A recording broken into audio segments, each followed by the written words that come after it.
Robbie Williams has defended his controversial decision to sing in Qatar during the World Cup after a host of A-listers turned down lucrative offers to perform at the opening ceremony.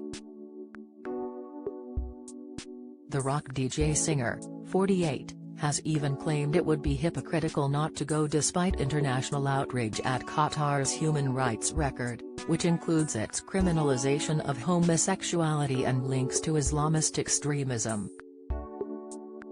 Qatar has been condemned for its abysmal treatment of the LGBTQ+ community and women. Homosexuality is illegal there, with people facing fines and up to 7 years in jail. And many migrant workers are said to have died building the stadiums for the World Cup. FIFA's decision to hold the tournament there has been dogged with controversy. Angels singer Williams will play at Doha Golf Club on December 8, a decision he has vehemently defended. The former Take That member has said it would be wrong for him not to perform over human rights concerns, as he's already sung in many countries with questionable regimes.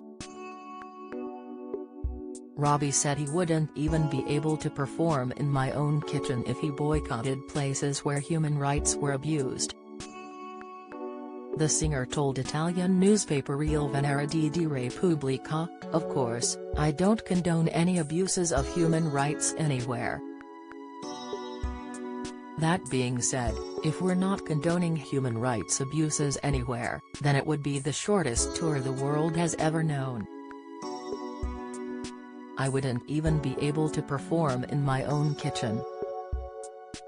Anybody leaving messages saying no to Qatar are doing so on Chinese technology.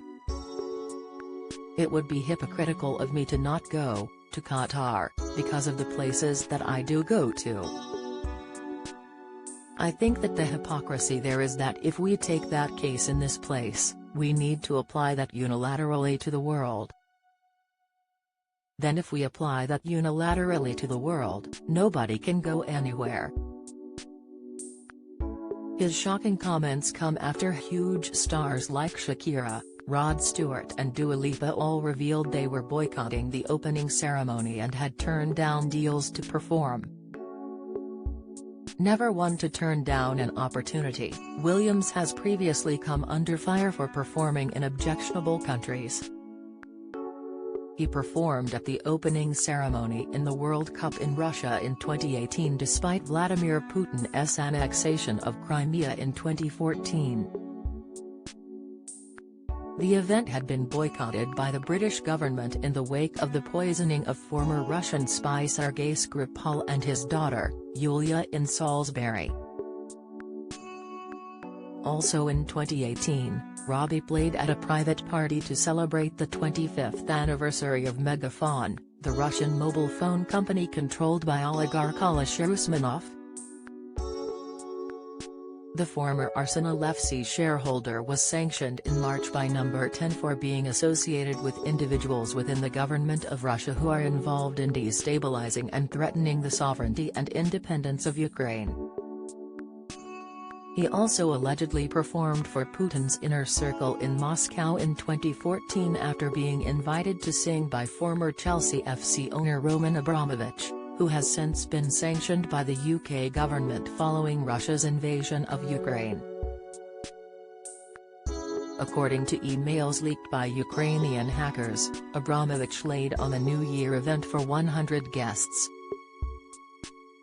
Among them, apparently, was former Putin aide Vladislav Surkov, who recently called for Ukraine, Belarus and the Baltic states to be annexed ahead of the invasion. He has since been sanctioned by both the EU and the US. In 2016, the singer was reportedly paid £1.6 million for performing at the wedding of Russian oil magnate Rashid Sardarov's daughter Victoria in Czech capital Prague.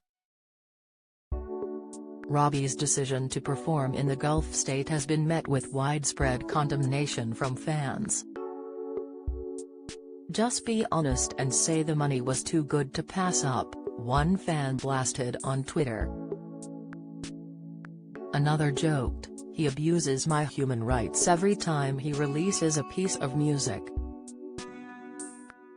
A third asked, "What human rights has he been abusing his own kitchen then?" Amnesty International has been critical of the controversial tournament and recently urged FIFA to compensate World Cup migrant workers. Amnesty's Peter Frankenthal previously told the Mirror he would like to see Dada for Williams use the platform to call out Qatar's oppressive treatment. He said, "Major stars like Robbie Williams have significant influence and we'd like to see him using this concert to publicly address the topic of Qatar's poor human rights record, especially widespread labor abuses and the criminalization of LGBTI people." He said a few well-chosen words from the star would be hugely welcome.